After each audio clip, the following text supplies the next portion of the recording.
এরপরে প্রশ্ন হলো, আমার কয়েকজন বন্ধু আছে তারা প্রায় সময় মানব সেবা করে কিন্তু তারা নামাজ পড়ে না, তাদের সেবা আল্লাহ তাআলা গ্রহণ করবেন কি না? ভাইরা আমার, আল্লাহ তাআলার কাছে আপনি যে কোনো আমলের বিনিময় পেতে হলে সর্বপ্রথম শর্ত হলো আপনার মধ্যে ঈমান থাকতে হবে। কি থাকতে হবে ভাই? ঈমান থাকতে হবে। ঈমান থাকার পর যে কোনো ভালো কাজ যদি আপনি ইখলাসের সাথে করেন, ইখলাস মানে কি? শুধু আল্লাহর কাছ থেকে বিনিময়ের আশা করেন, অন্য কোনো ধান্দা না থাকে, এবং সেই কাজটা যদি আপনি সুন্নত অনুসরণ করে করেন, নবী করিম সাল্লাল্লাহু আলাইহি ওয়াসাল্লামের হাদিস এবং সুন্নাহর আলোকে করেন, এই তিনটা শর্ত থাকলে আপনার যে কোনো আমল আল্লাহ কি করবেন? কবুল করবেন। এখন একজন ব্যক্তি সে ঈমানদার, হয়তো নামাজের ত্রুটি গাফিলতি আছে, সে দেশে যদি সেবামূলক কাজ করে, মানব সেবা করে, মানুষের উপকার করে, ত্রাণ দিয়ে বেড়ায় এবং অভয় মানুষের পাশে দাঁড়ায়, অসুস্থ ব্যক্তির শুশ্রূষা করে, তাকে সেবা দেয়, চিকিৎসা দেওয়ার চেষ্টা করে, হেল্প করে, সহযোগিতা করে, তাহলে তার এই ভালো কাজগুলোর বিনিময়ে আল্লাহর কাছে সে পাবেন ওই যে তিন শর্ত যদি থাকে, ঈমান যদি থাকে, আল্লাহর কাছ থেকে বিনিময়ের আশা যদি থাকে, এবং আল্লাহ নবী সাল্লাল্লাহু আলাইহি ওয়াসাল্লামের পদ্ধতির বাইরে গিয়ে যদি না করে, হারামে যদি লিপ্ত না হয়, সুন্নাহকে অনুসরণ করে, আল্লাহ কবুল করবেন। কিন্তু কথা হলো, নামাজে যদি না পড়েন আর শুধু সেবার কাজ করেন, তাহলে ব্যাপারটা কিরকম হলো আমি বলি। আপনার কাছে লবণ আছে, আপনার কাছে পানি আছে, আপনার কাছে হলুদ মরিচ আছে, আপনি এইগুলা সবগুলা গোলাইলে তরকারির মতো কিছুটা হতে পারে, কিন্তু মূলত তরকারি হবে না যদি সবজি না থাকে। হবে? পাতিলে সবজি নাই, আলুও নাই, সিমও নাই, লাউ নাই, কোনো প্রকার সবজি নাই, কিন্তু আপনার কাছে সব রকমের মশলা আছে।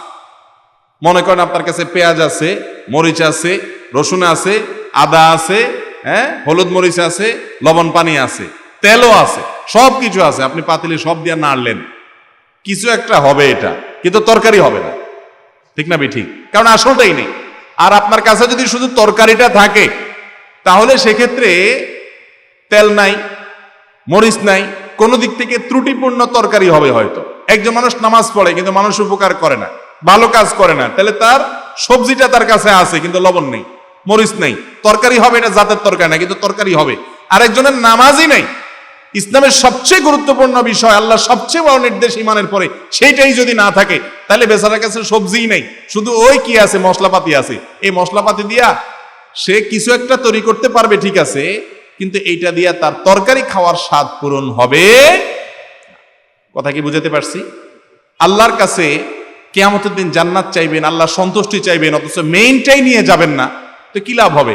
আল্লাহ যদি বলেন ঠিক আছে সেবা করছো, তার জন্য এই যে তোমার সওয়াব নিয়ে যাও, লবণ মরিচ এটা সেটা নিয়ে যাও, কিন্তু আসলটা পাবা না, তাই কোন লাভ আছে? এগুলার কোনো লাভ নাই। এই জন্য সেবামূলক যারা কাজ করছেন, যেটুকু করছেন ভালো কাজের জন্য, তাদেরকে অ্যাপ্রিসিয়েট করতে হবে, উৎসাহ দিতে হবে। ভালো কাজ করছেন, ভালো কথা, কিন্তু এর চাইতে গুরুত্বপূর্ণ কাজ নামাজ। এখন আপনি নামাজ যে ভালো কাজ, এটা আপনি আজকের সমাজে মানুষকে বোঝাতে পারবেন না যে নামাজের মধ্যে কি ভালো আছে। মানুষের সেবা করলে ভালো, এটা তো আমরা বুঝি। এটাই হলো আখিরি জামানার ফিতনাগুলোর মধ্যে থেকে অন্যতম। শয়তান আমাদের কাছে যেই যুক্তিগুলো দেয়, সেগুলো যুক্তি হিসাবে আসে। আমার আল্লাহ যিনি ভালো এবং মন্দের পুরস্কার এবং তিরস্কার করবেন, ভালোর বিনিময় দিবেন, মন্দের জন্য শাস্তি দিবেন, তিনি যেটাকে সবচেয়ে ভালো বলেছেন, তার চেয়ে ভালো কিছু হতে পারে না। আমার বুঝে আসুক আর না আসুক, এর নাম ঈমান। এর নাম কি রে ভাই? ঈমান। অতএব সেই নামাজটাই যদি না থাকে, তাহলে সেক্ষেত্রে কেমন যেন মূলটা নাই, কিন্তু সাইড অনেক কিছু তার কাছে আছে। হ্যাঁ, যেটুকু আছে সেবামূলক কাজ করুন, সেটাকে অবশ্যই স্বীকৃতি দিতে হবে।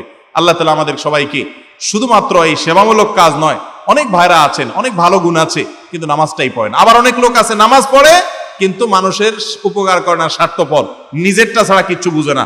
এরকম মানুষও আছে না নেই? এই দ্বিতীয় টাইপের মুসলমানও, সেও ভালো মুসলমান না। আর প্রথম যে নামাজই পড়ে না, তার তো মাসাই নাই, তার আর বুধবার কি? মাসা নাই, তার আর বুধবার কি? এটা বুঝেন তো? এটা একটা প্রবাদ আর কি বাংলা, যে মাসা থাকলে তার বুধবার হইলে সেটা তার কাজে আসে, বুধবারে বাজার বসে বা কিছু। মাসাই নেই, তার আর বুধবার কি আর সোমবারই বাকি। ব্যাপারটা সেরকম। আল্লাহ তাআলা আমাদেরকে কোরআন এবং হাদিসের উপরে সম্পূর্ণরূপে চলা, পূর্ণাঙ্গভাবে ইসলামে দাখিল হওয়ার তৌফিক দান করুন। এক একজন এক একটা ধরে বসে আছে। একজন নামাজ পড়ে কিন্তু মানুষের আইল ঠেলে, আরেকজন আইল ঠেলে না, মানুষটা ভালো কিন্তু নামাজ পড়ে না। এই দুইজনের একজনও পরিপূর্ণ ভালো না। যে ব্যক্তি নামাজও পড়ে, মানুষের ক্ষতিও করে না, কারোর হক নষ্ট করে না, দুইটাই তার মধ্যে আছে, এ হলো পূর্ণাঙ্গ ভালো, আসল তরকারিওয়ালা। আল্লাহ তাআলা আমাদেরকে পূর্ণাঙ্গ ভালো হওয়ার তৌফিক দান